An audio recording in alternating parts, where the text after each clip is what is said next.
Okay, welcome back. Now, we have reminding you about multiple predictors, because for your homework you had one predictor, and we started to get into two predictors at the end of last week. And so now we're going to talk a little bit more about multiple predictors.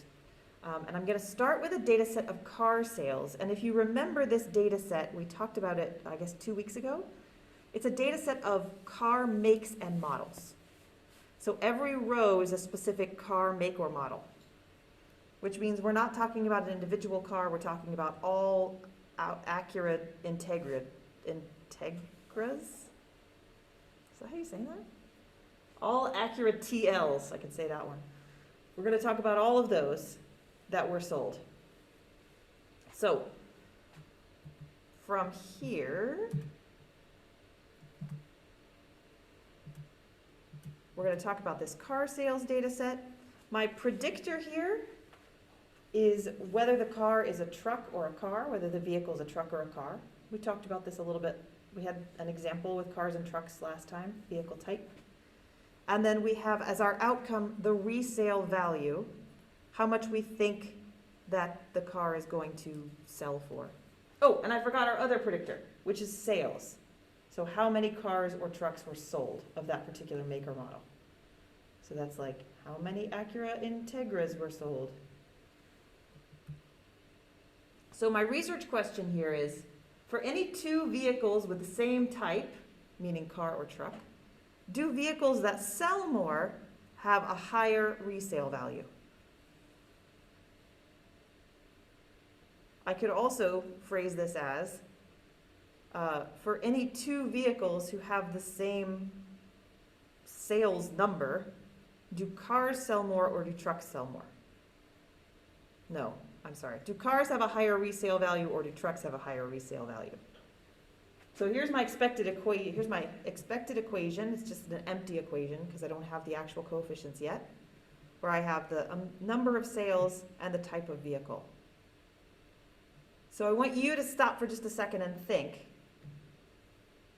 what do you think is going to happen? Are these two coefficients going to be positive or negative?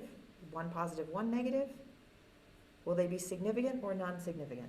Just sort of think about what you know about supply and demand of economics and cars and trucks generally.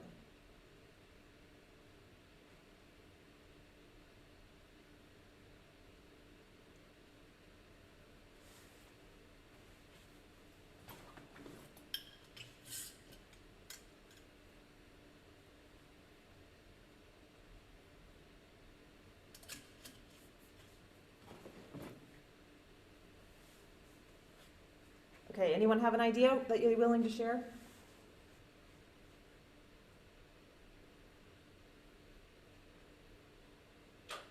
Go ahead, Colby. So if we're looking at supply and demand, more sale, more of a vehicle on the market would lead to lower prices. So I think B1 would be negative, a negative coefficient. Mm-hmm. That would make sense. I don't actually remember if that's the case, but if there's more of something, then maybe the resale value will be lower. What about cars or trucks? Do you have an idea of which one you think will sell for more after? It's called the 4-year resale value. So after 4 years, which one do you think you can sell back for more money? Yeah, what do you think? Trucks? Trucks. So we're going to guess trucks just because they're bigger? No, they have more utility. Oh. Because people will be like, I just want a tiny car, and then go, oh, never mind, I actually need to carry a couch around sometimes. Yeah. So just keep those in your head. There's no right or wrong answer at this. We're just thinking about it. Okay.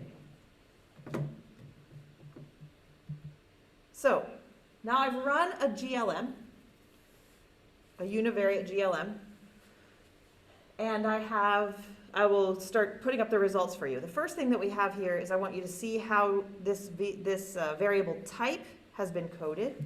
It's been coded as 0 and 1, 0 being automobile and 1 being truck. So there's 91 cars and 30 trucks. Next, here's our model comparisons between our whether we're decreasing our error variance as we're adding these predictors to the model.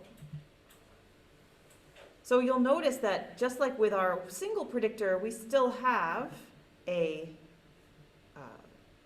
we get a similar looking sort of box here. And we're going to try to determine whether having these predictors in the model has decreased our error in the model. We've done a better job explaining the variance. So what we have, I sent you sort of a handout on this, but I'm going to walk through it real quick. We have the sums of squared errors from the restricted model. The restricted model is, again, the model where you guessed the mean for everybody. Then we have the sums of squared errors from the full model being the one that has our predictors in it. Now we don't just have we have the intercept and two slopes. So it'll be, in that equation, it would be n minus 3. Remember, intercept, slope, and slope. And then we have this one, which in the other sums of squared table we looked at was called the regression, but this is called the corrected model here. It has degrees of freedom of 2. And remember, that's the difference between the full model and the restricted model. Because we're trying to see if we have done a better job at explaining the error variance, shrinking it, between the full model, where we guess the mean for, or the restricted model where we guess the mean for everyone, and the full model where we've got predictors in. So here we would conclude this model is fitting the data well. Here's our F value, it's almost 5, and a P value. And the degrees of freedom for these F tests, I don't think I've shown you this yet, but we talked about the degrees of freedom, but I haven't shown you how to report it. So the degrees of freedom would be F2, because that's the numerator, and, oh, I forget which one of these it is. 118, I think?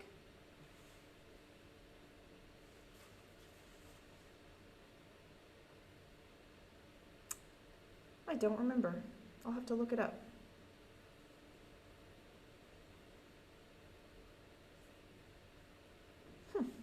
Well, I'll look it up and I'll tell you. Which one is the denominator? I should be able to figure it out, right? We just did the math on this last week. But I can't remember now off the top of my head. So, one of those becomes your second number in your F test.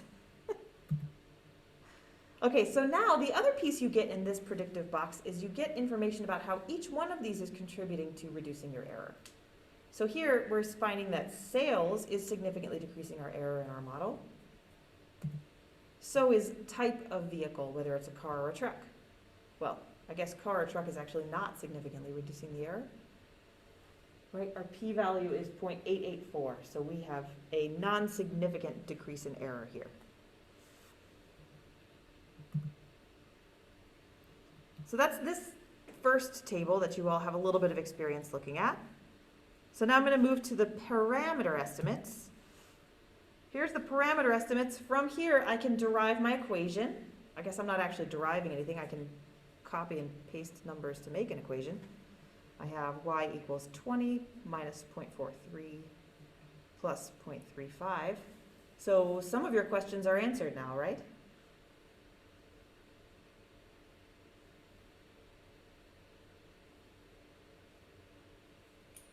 Is there a difference between cars and trucks? Hold on. Hold on. I'm gonna ask you that in a minute. I get there. Let's do some interpretation of coefficients. First, we have an intercept value. So the intercept here is the expected score when type is 0. Remember, we've always talked about when type is 0. Now, the problem is that GLM likes to just move things around within the SPSS version of GLM. So if you're using the SPSS version of GLM, you have to look and see what has it set at 0. Even though this says type equals 0, it has made this one be type equals 0. Do you see that? It's giving you a coefficient for when type equals 0, which means type equals 1 is the 0, which is the most confusing thing in the whole wide world. So here's how you can interpret that in your own data sets if you have something like this. Pull back up this part as the beginning, which tells you which one is which, automobile or truck. You'll see that type 1 is truck. And since this coefficient is nothing, it means it's redundant, which means it's the one that this is based on. And so, in reading this output, you would read it as the intercept here is when type is equal to 1. So the intercept is for trucks. This is extremely confusing, so if anybody would like to ask me questions about it, please do right now. It doesn't do this all the time, does it? It does not do this all the time. Okay. So in regression is dumb. The regression system in SPSS is dumb and does not know how to do this, and so it doesn't even try to distinguish between these kinds of things. Okay. So it just always interprets at 0 no matter what. GLM will switch it around. Now I think maybe Susan can show you, I believe, that you can switch which one it uses as the reference group. So you can switch that around to make it align. I didn't this time because I wanted to show you that this can happen. So we end up in this instance where it does at least give you this, so it tells you right here in the output, this is the one that's the reference, because there's a 0 here. Just to clarify, so they used trucks as reference. Mm-hmm. Okay. Which means the intercept is about trucks and sales being 0. So to interpret the intercept, it would be when we have 0 initial sales and we have 4 trucks. Trucks with 0 initial sales are selling after 4 years for $20,000.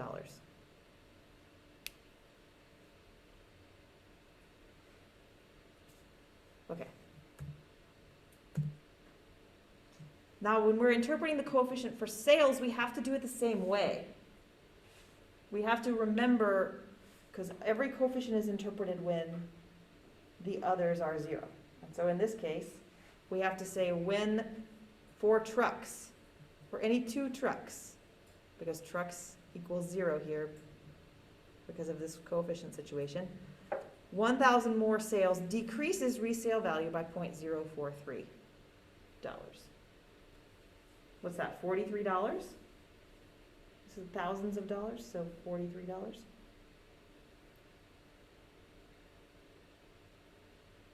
So Colby, you were right. We've got a decrease in resale value if we have more cars, more vehicles. And that is significantly different from 0.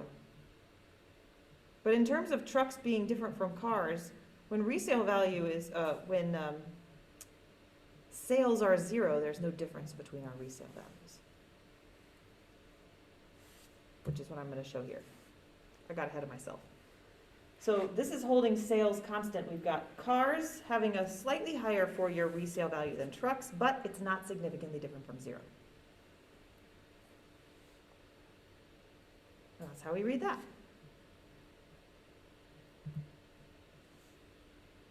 So we can still get predicted scores for all of these, just like we did in order to demonstrate how our sums of squared errors works. You can get expected errors values and you can graph them by picking reasonable values of x1 and x2. And so we did it last time by calculating everybody's observed x1 and x2. This time we can do it by just picking values that we think are plausible. So to pick a reasonable value, you could either have 0 or 1 for the type variable. And for sales in thousands, I gave you the information. We had a minimum of 0, a maximum of 540, and a mean of 53. So I picked a couple of values. These are a little bit low, but I did it anyway. We've got 3, 53, and 103. So 53 was the mean, and I went some below the mean and some above the mean. And I'm going to graph it in Excel. So here I have the regression equation displayed for you. Here I have put the components of that regression equation. Here I have put the components of that regression equation. And here I have my 3 plausible values for sales, 3, 53, and 103. And here I have the 2 plausible values for type, 0 and 1. And what I've done here is just use that math, that regression equation, that linear equation here to calculate the expected y for this, for cars who have 3 sales, and then cars who have 53 sales, and then cars who have 103 sales. And the same here. And I just did that by plugging these numbers into the equation. And I'll demonstrate for you how that works here in a second. When I do that, these are my expected scores, which means this is my line of best fit. That's our significantly negative slope, associating sales with resale value, controlling for the type of vehicle. And then you can see our type of vehicle, they're pretty close together. They're not that different from one another, which is reflected in the fact that they're not significantly different from one another in our results. Cars and trucks, not so different. Were you right? I already did that. We already talked about whether we were right. Okay, all of that really sets us up to move into the interaction space within GLM. So what we just looked at is something called an additive model. Here's an example graph of an additive model. The characteristics of an additive model is that the effect of x1 is the same across all levels of x2, or the effect of x2 on y is the same across all levels of x1. So here, this would be like our example where we have one continuous predictor and one dichotomous predictor. The slope here is the effect of x1 on y. This is the effect of x1 on y, and this is the effect of x1 on y. But to represent this in the plot, we also need to show the relationship of x2 with y. And we do that by plotting a separate line, one for each value of x2.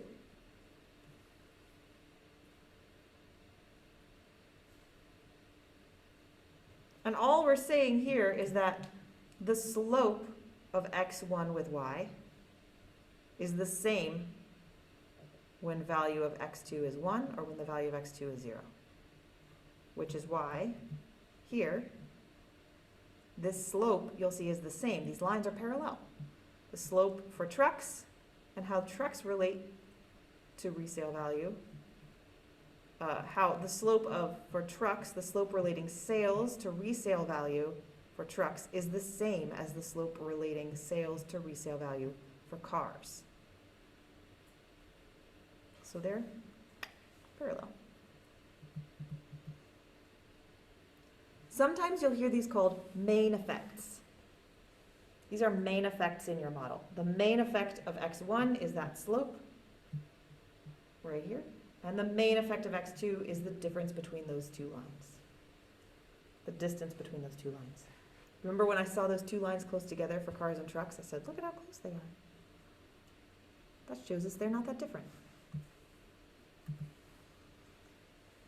So, with linear models, we are forcing the relation of x1 and y to be the same for all possible values of x2. So we're saying in that example we walked through that the relation between resale value for initial sales, or resale value and initial sales is the same for both cars and trucks. But that's not necessarily the case. And oftentimes in the things that we're proposing within our social sciences, we don't believe that that's the case. So we need a way to let that be free. And we do that by, oh my gosh, we do that using interactions or moderation. You may have heard the term moderation before. Moderation just means interaction. If If you add an interaction, it means that one variable moderates the relation of the other variable with y. And it goes both ways. x1 can moderate the relation between x2 and y, and x2 can moderate the relation between x1 and y. They both mean the same thing. So the moderator is a third variable that affects the zero order correlation between our other two variables, or a variable that affects the direction or the strength of the relation between another predictor and the outcome.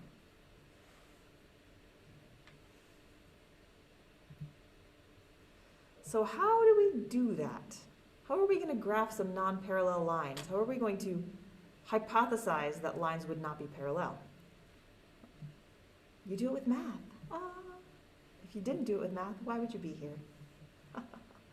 So we're not going to call that, we call them non-additive models, and one of the readings I gave you this week is specifically titled non-additive models. Just to link up there, is because we're no longer just adding, because we're now also multiplying. Multiplying what? Here is an equation that contains an interaction. Sometimes it's denoted like this. We have our same thing as before, b0 plus b1 times x1, b2 times x2, but then we have a third term, which sometimes is denoted like this, b12 times x12. And x12 is literally the product of the first two x's. Product, if you remember, third grade means multiply.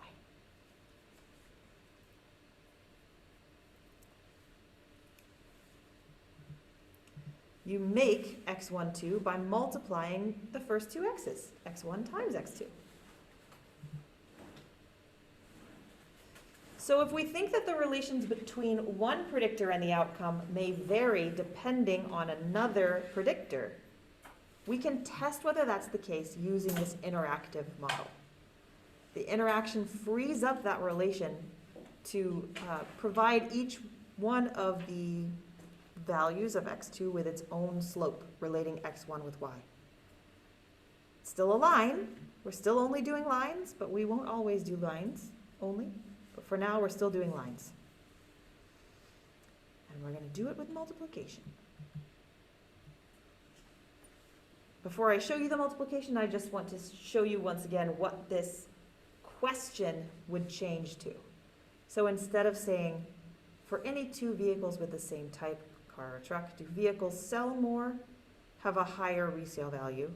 The answer to that was no. They have a lower resale value. The new question would be, is the relation between sales and resale value dependent on whether the vehicle is a car or a truck?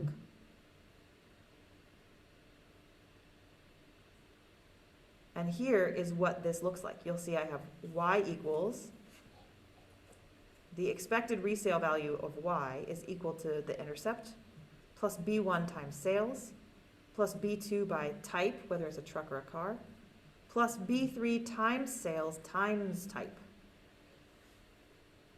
So there's the multiplication that frees it all up. Now, if you're running these in the regression module of SPSS and the regression module of R, you have to physically create this x12 variable using some menus or code to multiply the two predictors together, and then that becomes your new predictor in your model. GLM frees you up and you don't have to do that. All you have to do is tell it, hey, I want you to add in this interaction term, and it does it for you. So in SPSS, I went ahead and gave you what this looks like. I have the outcome, I have the dichotomous predictor, and I have the continuous predictor. And you'll see that to get that interactive term, I have to tell it, give me the type, give me the sales, and give me sales times type.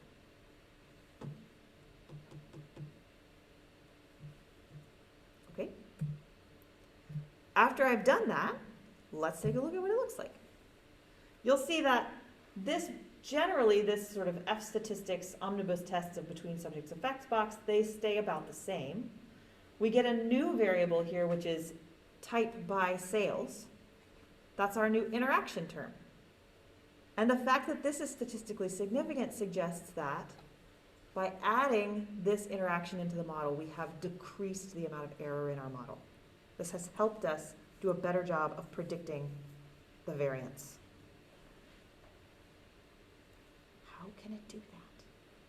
I'll show you eventually. So again, for the intercept, we have to interpret this when all other terms in this model are 0, which again, remember, confusingly, that is in this case trucks.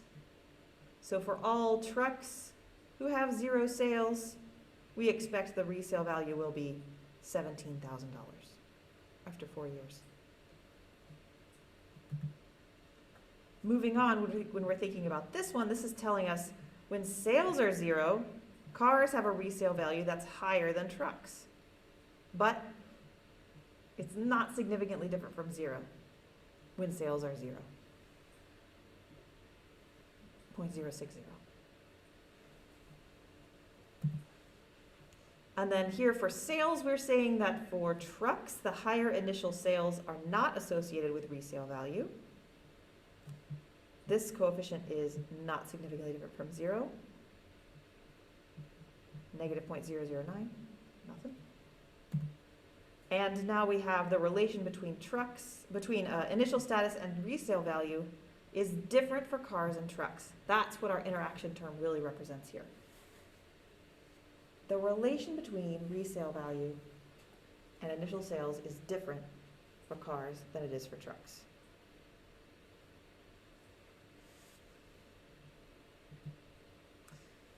Again, that's our regression equation, and I'm going to use that to do the same thing we did before and calculate some expected values.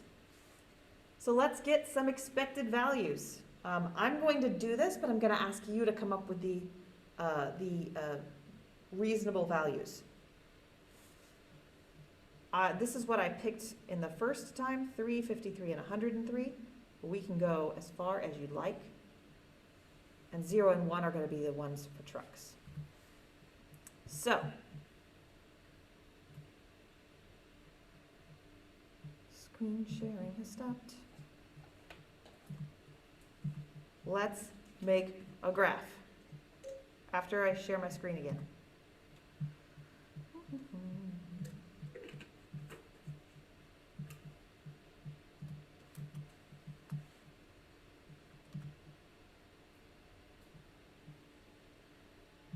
All right, look at here, look at here, look at here. We have, here's my equation. Can you all see that? Is it too small, too big, just right? We are going to need an expected value for cars and trucks. Is that right? Let's look at our output again. Didn't we say that in this case trucks is 0? Trucks is 0 and cars is 1. Okay? So that's those are 2 of the parameters we need. Now let's get some values for sales. Before I used 3, anybody else want one? Do you remember what they were?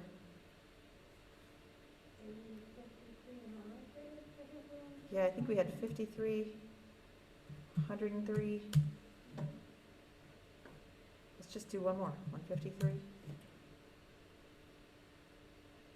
And go up by 50 again. 203. Okay. So in order to make this equation work, first of all, I'm going to change this to cars. I'm going to change this to trucks. And I'm going to take these sales numbers that we're going to do that. So that's our expected sales value for each of these. Okay, so from here, we can do this with a calculator or we can do this with Excel. So I'm going to do it with Excel. Sometimes this freaks people out, so just I'll try to narrate my way through it. Have you ever used equations in Excel? Some of you have? Great. So, the equation is B0. Where's my B0?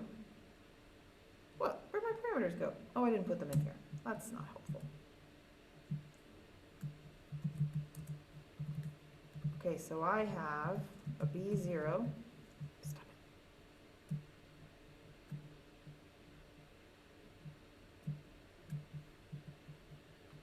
it. Okay, I have a B0 that's equal to 17.91.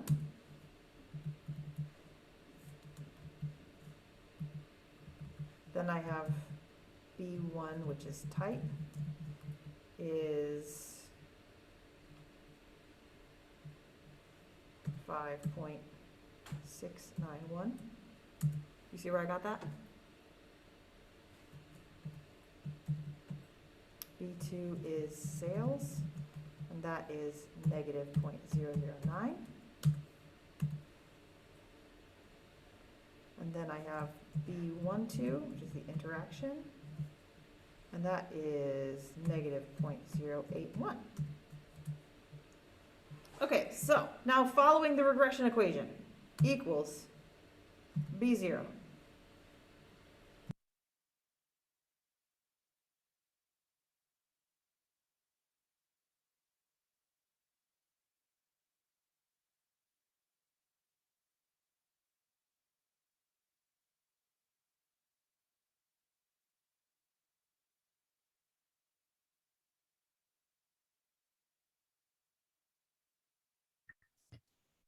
Dr. Logan, I can't hear you anymore.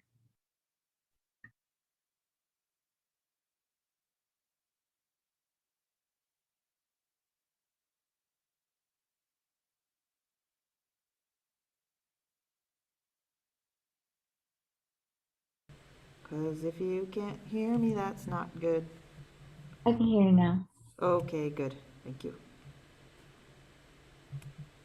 What did I just do? F7 times G5, because we're on sales, and this cell that we're in, that's 3. And then my last term is this one, and remember, that's going to be times this times this, right? Because it's times type times sales, times type times sales. So this is my expected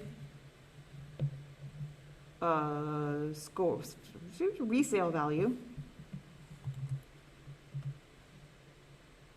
It's my expected resale value for cars when sales equals 3. And I can do that for all of these. What I am going to do is only do it for these points because that'll give us our lines. Equals. I'm going to do it again so you can watch. B0 plus B1, which is type, times type, plus B2 times my sales for this column, for this row, plus B12 times sales times type. There's the difference between cars and trucks when sales equals 3.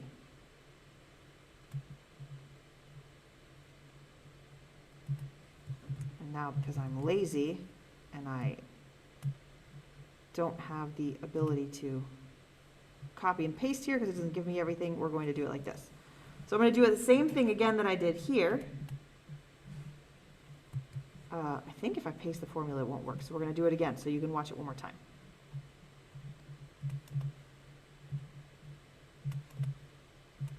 Is this easier to see the difference?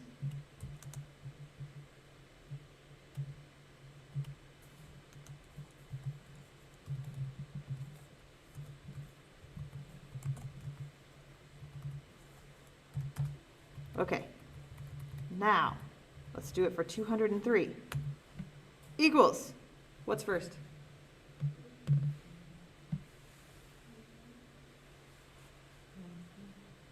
The constant. plus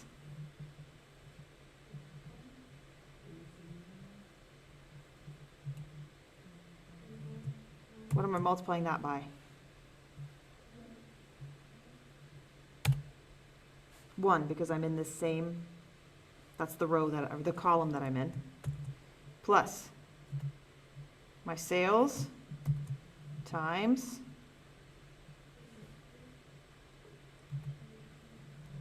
$203 plus my interaction term times my column times my row. Ooh, that's dramatic.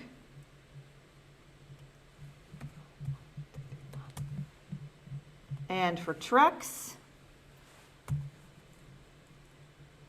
we're doing the same thing again. All of them have the same equation. Times sales, no.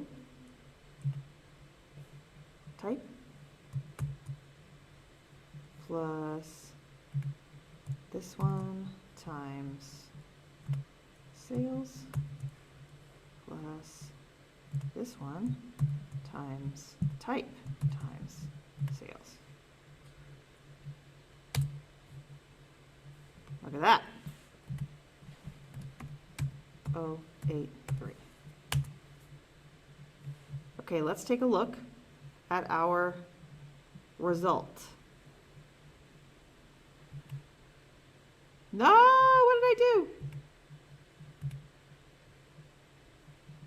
Oh my gosh.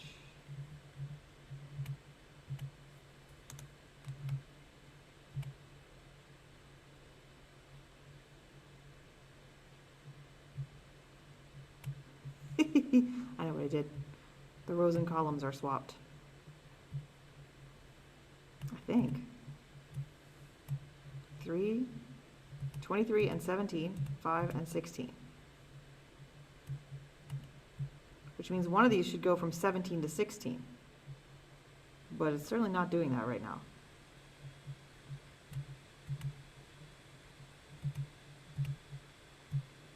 Okay, we're going to do it like this.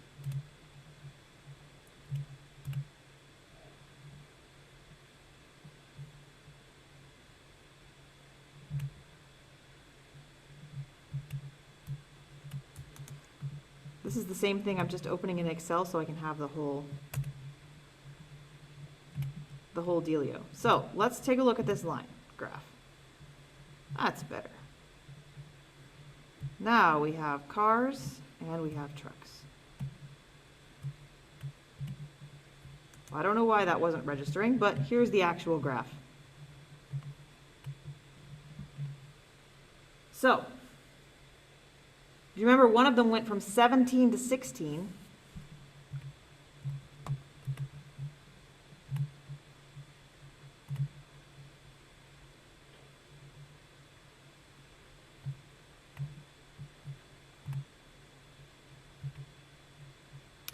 Okay, well, this is 3 and this is 203. So this one's going from 17 to 16. And this one here has much steeper slope to go from 53, from 3 to 203. So here, let me take this graph that we just made and put it here.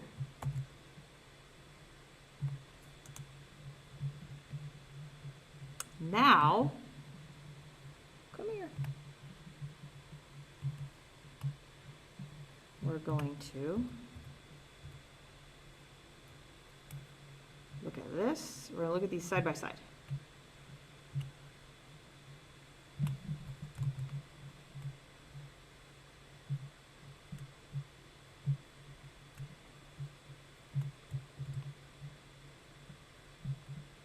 Maybe.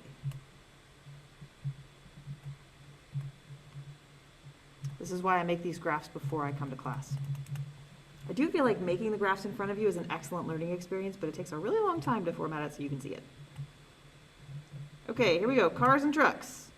You can kind of see that. So, where, you can kind of see that, you'd see it better if I wasn't, have you in the way.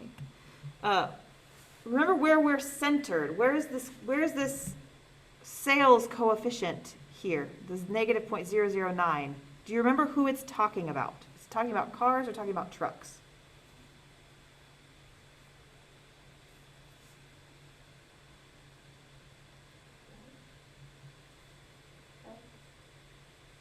Trucks, we have one vote for trucks. Does anybody agree? Trucks. It's talking about trucks. Can you see, if you look at this line, the slope for trucks is almost non-existent. It doesn't matter how many trucks were sold. The 4-year resale value stays the same. Goes down a tiny bit, but not enough to even be distinguishable from zero. Cars, on the other hand, look at the slope for cars. We don't know what the slope for cars is because here, these coefficients don't tell us. They only tell us about the slope for trucks. Anybody feeling very brilliant and know how we could get the slope for cars?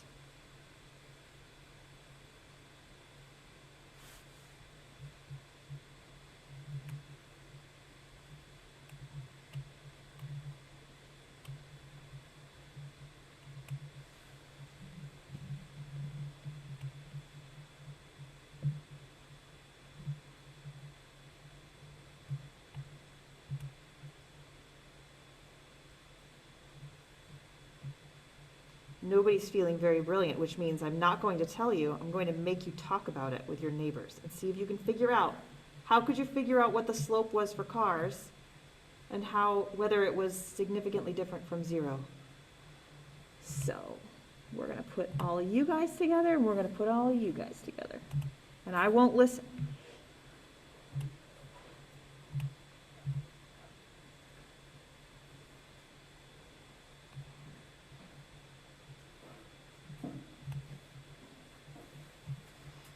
Rhubarb. How could you figure it out? I don't know. I'm just over here drinking some water.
If you're out of ideas, you'll have to switch groups.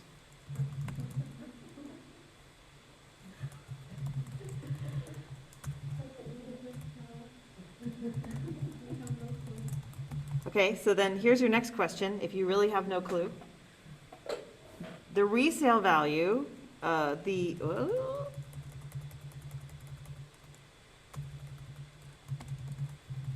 difference between,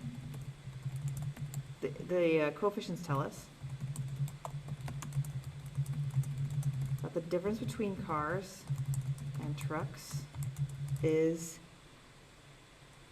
5.691. You gotta talk about this with your neighbors too. 5.691 with cars selling more. No, with trucks selling more. Shit. With cars selling more.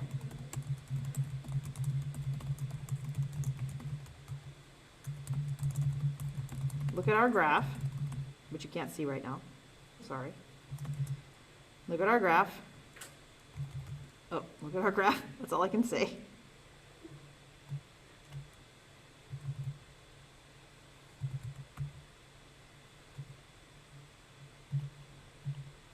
Look at our graph. Does that match what we graphed?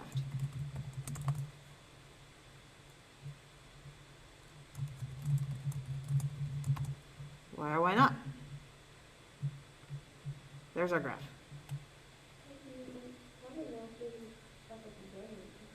Oh no, you're not telling me. You're not telling me. You tell each other.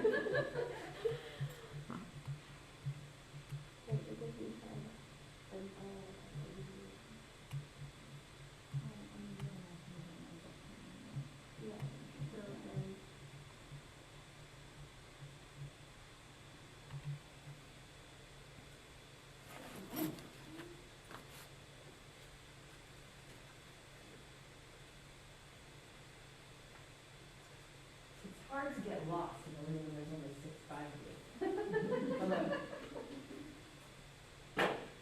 I'm recording this, I should get this. Possibly.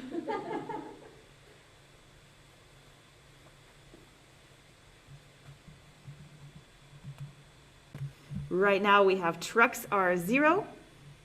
I wish I could hide you a little bit better and still see your faces. Right now we have trucks are 0, right? This type 1 is 0 here. So we're getting the slope of this line. Getting a slope just for trucks. Because trucks is 0. So that's where we're interpreting our slope. Do you remember how we were talking about you can only interpret the intercept when the other two are 0? Well, now you can only interpret the slope of one when the other one is 0. And so, yes. Okay, so you're saying run this, but with cars is 0 now. Yeah. Okay, but didn't we do that and SPSS said, nope, trucks is gonna be 0? We sure did this time. We'd have to flip them around somehow. Okay, We yeah, have I was to gonna trick say, it. that's my problem, is how do we make sure that it makes cars 0? Good on ya. You're exactly right. The how, I could see how you would, yes. Hypothetically, how would be make SPSS think that this is 0, think cars is 0. I understand that physically how, I did not show you how. There's definitely a way. We can worry about that one. Oh, sorry. I feel like that was our problem. If you could make cars be 0, well, one way you could do that is just recode them and hope that they do it differently. But there isn't a way to actually do it within the computer program. So if hypothetically cars were 0, then we'd have our slope for cars.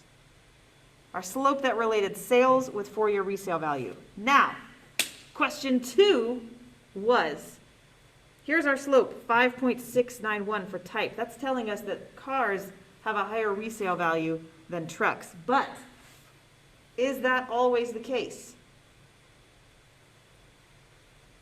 And in the room we got to know. How about you guys at home? How'd you do?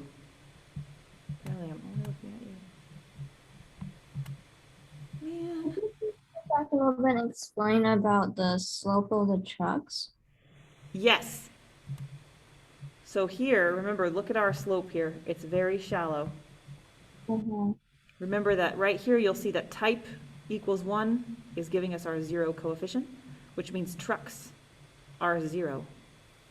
Which means, in our equation, that the slope coefficient that's associating sales with resale value is only talking about trucks. Let's look at the math. I don't have to look at that math. I've got the math here. But you can sort of see it in our table. So here, Oh, I get it. It's because the trucks are, they're coded 0 anyway, so we're assuming that we put in the trucks, and that means the sales negative 0.009 is the slope. Yes. Exactly. Because look, when trucks are 0, trucks is 0, so that means when you're putting that into this equation, this guy's gonna go away, because that's a 0, and this guy's gonna go away, because that's a 0. So there's our slope. That's the only part of the slope we need. But here's the other way we can get it. If we wanted to have the slope for cars, oh, never mind, I'm not going to tell you that right now. You would run it again. You can also derive it, but we're not going to derive it because that's just complicated. Okay, we have the slope for trucks. So the same principle is going to apply to this coefficient here, which is the slope also, but it's the difference between cars and trucks. The difference between cars and trucks is 5 favoring cars, but only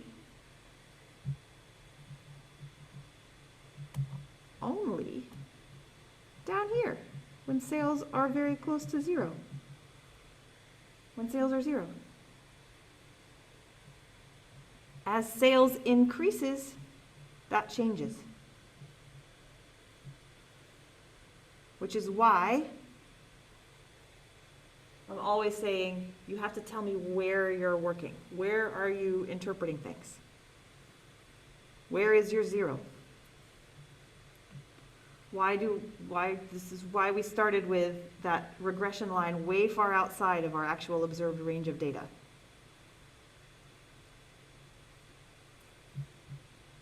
Man.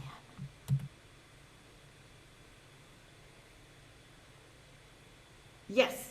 What do you do when the 0 is not the problem, but the upper level number is impossible? What do you do when the 0 is not the problem, but the upper level number is impossible? What do you mean the upper level number? Like if you're looking at a GPA and I'm trying to get a 4.0, but like the way it's kind of calculated is just like, oh look, it's a 6, it's 7, 8, or whatever. Absolutely. Okay, so the question is, if you have a variable that has a natural ceiling that it can't go above, like GPA can only go above 4, cannot go above 4. But when we put it in a regression equation, we're predicting that, and somehow we're coming out predicting that people are going to get a 5.0 or a 7.0 or an 8.0, something like that. What that suggests to me is that something is off in your model, because I mean, depending on where your sample is. So I would see what your range is of your outcome variables and your predictor variables to make sure that 0 is represented in that sense. If 0 is represented in all of your predictors, then it means that you're predicting outside of the range of possibilities, which is totally possible. It happens all the time. It makes it not very useful for making individual predictions about particular people, but the coefficients themselves can still be useful in reducing error in your model, depending on how you want to use it. Okay, do your brains hurt enough? You can go take a break now. Let's do a 10-minute break. I'll put up a timer. Actually, I'm gonna make sure that's what I was going to do next. Yeah, I was. Okay, 10-minute break.